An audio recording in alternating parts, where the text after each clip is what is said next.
तो कहानी के शुरू में हम 15 साल की सिमी को देखते हैं, जो थोड़ी सी मोटी थी, वजन में ज्यादा।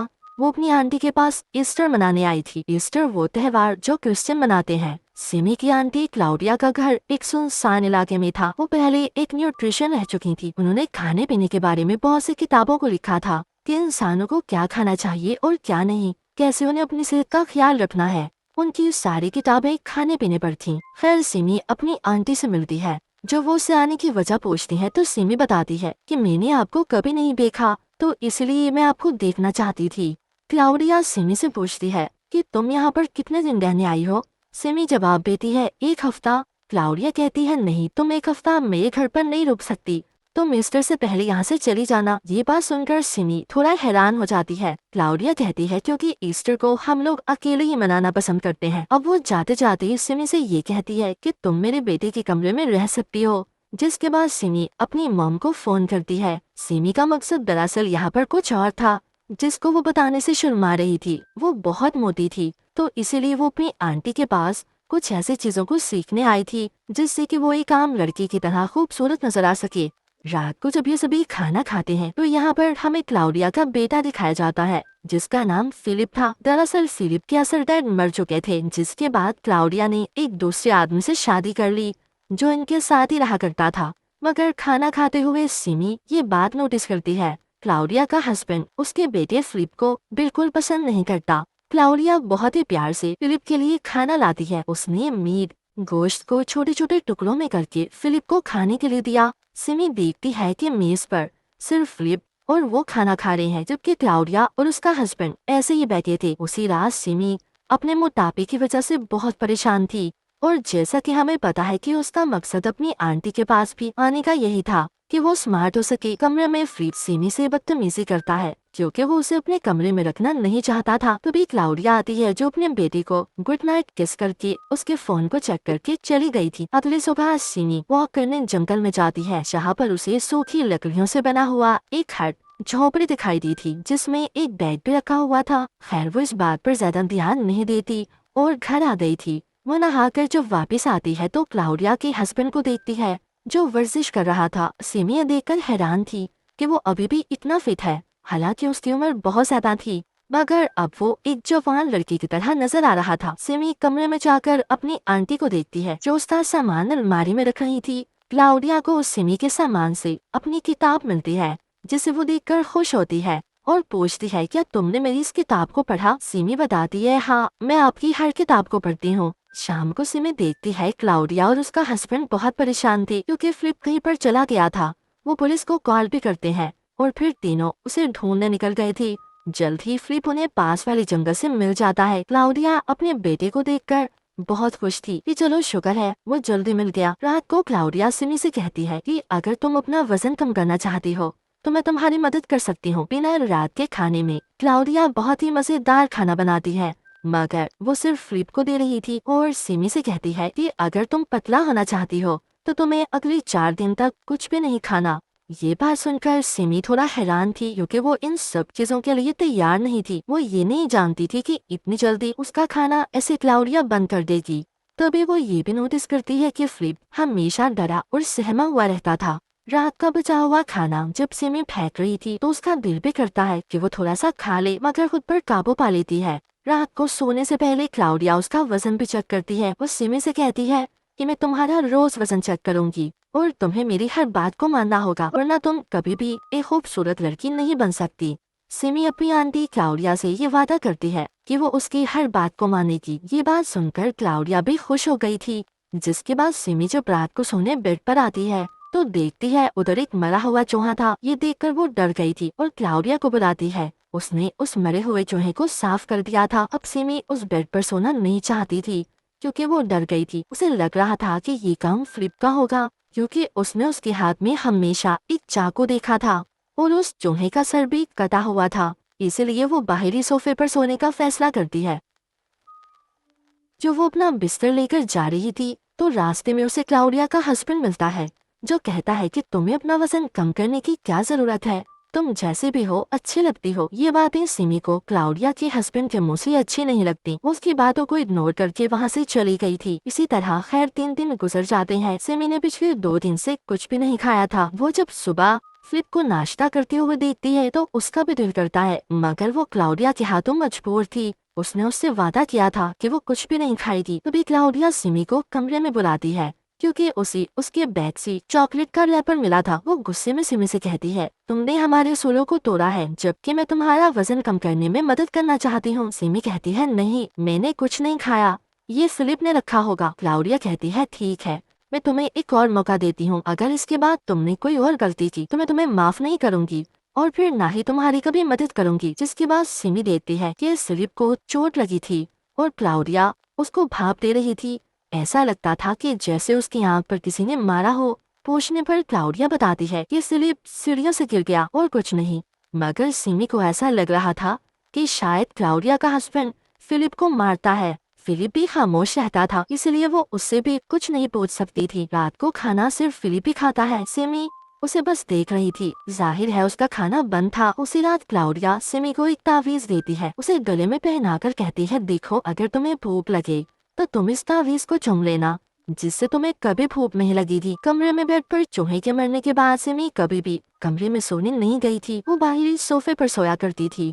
आज भी वो सोने की तैयारी कर रही थी तो क्लाउडिया उसे कहती है कि आज मुझे थोड़ा काम करना है, तो इसीलिए तुम अपने कमरे में जाकर सो जाओ। क्लाउडिया दरअसल एक किताब लिख रही थी। सिमी पूछती है, क्या मैं आपकी किताब देख सकती हूँ? क्लाउडिया कहती है, नहीं अभी नहीं, बहुत अजीब बातें हैं इसमें जो आम इंसान के समझने की बस की बात नहीं। और शायद यही वजह थी कि अब क्लाउडिया की किताबें बिकना भी बंद हो गई थी। क्लाउडिया के पास आखिर ऐसी क्या बातें थी, ये तो हमें कहानी में आगे जाकर पता चलेगा। सिमी खैर अपने कमरे में आ जाती है।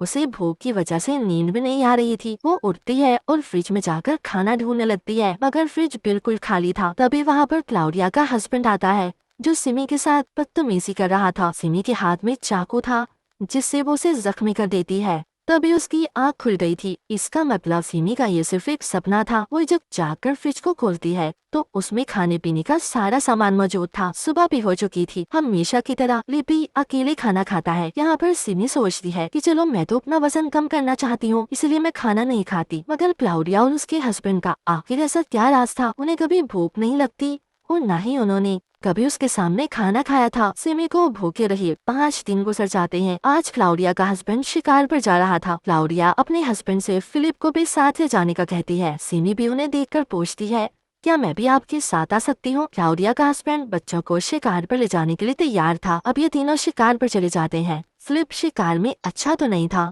पर फिर भी वो एक खरगोश का शिकार करता है। जब पास जाकर देखता है तो वो खरगोश पूरी तरह से मरा नहीं था, वो तड़प रहा था। क्लाउडिया का हस्बैंड फिलिप को एक चाकू देता है और उसे मारने का कहता है ताकि वो खरगोश और न तड़पे। फिलिप बहुत घबरा रहा था, वो बहुत ज्यादा डरा हुआ नजर आता है। तभी सिमी उसके पास आती है और उस खरगोश को चाकू से मार देती है। घर आकर वो फिलिप से पूछती है कि तुम इतना डरे हुए क्यों रहते हो? क्या तुम्हारे डैड तुम्हें मारते हैं? फिलिप कहता है, नहीं, मुझे अपने डैड से नहीं बल्कि अपनी मॉम से डर लगता है। वो जरूर मुझे नुकसान पहुंचाने की कोशिश कर रही है। सिमी कहती है, तुम गलत सोच रहे हो, तुम्हारी मॉम एक अच्छी औरत है, वो तुम्हें भला नुकसान क्यों पहुंचाएंगी? फिलिप कहता है, ये सिर्फ एक दिखावा है उनका अच्छा बनने का।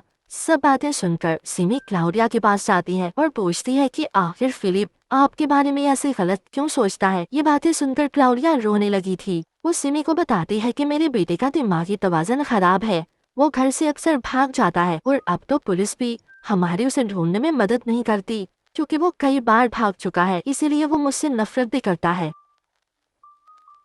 सारी बातें सुनकर सिमी क्लाउडिया को हौसला देती है और दोबारा से कमरे में सोने चली गई थी। तभी उधर क्लाउडिया आती है जो हर रोज की तरह फिलिप को गुड नाइट बोलने आई थी। क्लाउडिया की जाते ही फिलिप सिमी से कहता है, देखा तुमने, वो मुझसे नफरत करती हैं, वो मुझे मार देंगी एक दिन। खैर इन बातों पर सिमी अब फिलिप के साथ ध्यान नहीं देती क्योंकि उसे ऐसा लग रहा था कि शायद ये पागल है और फजूल बातें करता है। सुबह को सिमी देखती है कि क्लाउडिया बाहर कुछ दफना रही है। जब वो उसके जाने के बाद चेक करती है तो उधर उसे एक गुड़िया और फिलिप की तस्वीर मिली थी। ये देखकर तो सिमी हैरान हो गई थी और कॉल करके अपनी मॉम को सब बताती है। उसकी मॉम कहती है कि क्लाउडिया ऐसे काले जादू पर यकीन तो करती है, पर हाँ वो किसी को नुकसान नहीं पहुंचा सकती। तभी पीछे से क्लाउडिया भी आ गई थी।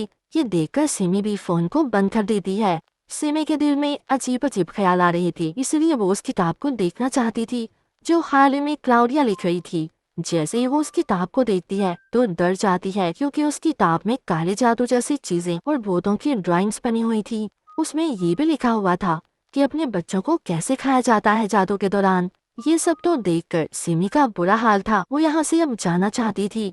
वो एक दिन देखती है कि क्लाउडिया खाना खिलाते हुए फिलिप को मार रही है।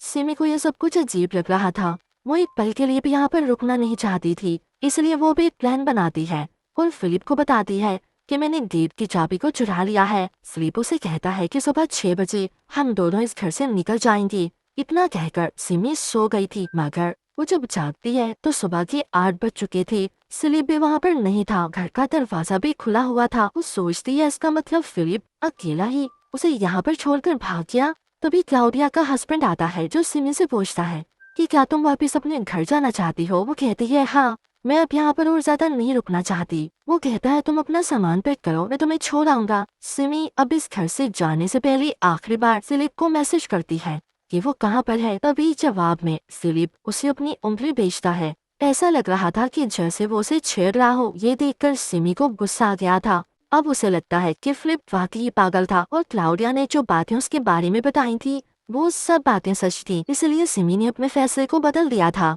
वो अपनी आंटी क्लाउडिया के पास जाती है और यहाँ पर ईस्टर तक रुकने का फैसला करती है। क्लाउडिया इस बात से खुश थी कि सिमी ने उसकी हर बात को माना और पिछले कुछ दिन से भूखी भी है।